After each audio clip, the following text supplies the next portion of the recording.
Welcome. In today's video, you'll learn how to send multiple pictures with a message to a group on WhatsApp Web using the newest update. It's quick, simple, and perfect for when you want to share photos and text together right from your computer. First, open your web browser and head to WhatsApp Web.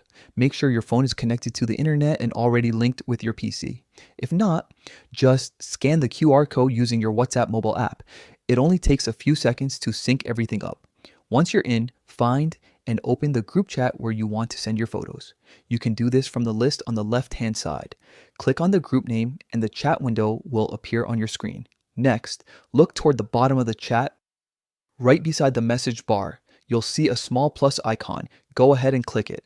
A few options will pop up, and from there, select Photos and Videos.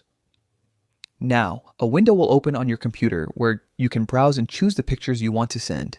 You can select multiple images at once. Just hold down the Control key on Windows or the Command key on Mac while clicking your photos.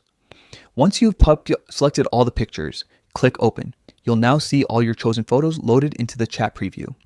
Here's the fun part. You can add your message or caption in the text box below the images. This message will be sent along with all the pictures in one go. When you're happy with your selection and your message looks right, simply click Send. That's it. Everyone in the group will receive your images and text together, just like from your phone. It's that easy. With this update, WhatsApp Web makes it smoother than ever to share moments, updates, or memories straight from your computer without the need to move files to your phone first. Thanks for watching.